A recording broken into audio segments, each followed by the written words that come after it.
O colega minister de Finanças já acaba de elaborar a parte aqui para sobre overtime de algo que toca a situação financeira de nosso país, pois ministro de Finanças e Cultura, o colega Xomara Maduro, deu uma explicação ampla de como a cifra não aqui está e que o impacto está riba a situação financeira.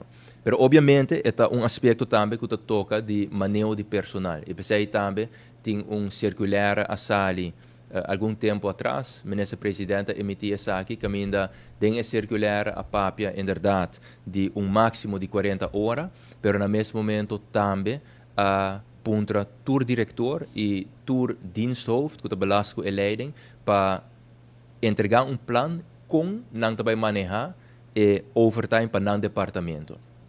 Para sobra, e tem consequência também para o que trata a parte de segurança e foral ora botawak e departamento não que resultar de justiça.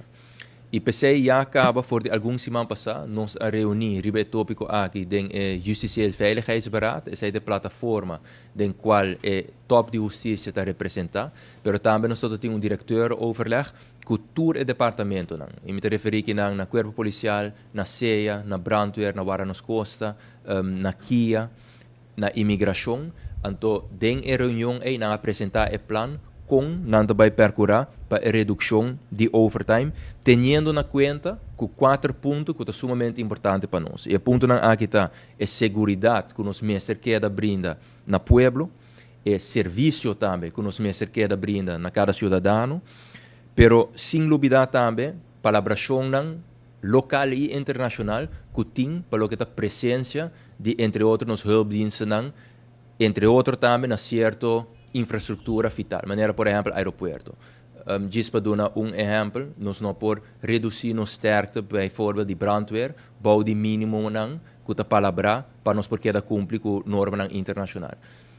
E ponto muito importante também de 4 pontos. Para o que trata é ponto de saída, é segurança mesmo para tour e first responders, para tour e trabalhador que exerce o trabalho. Den quadro dessa aqui também tem certa palabração.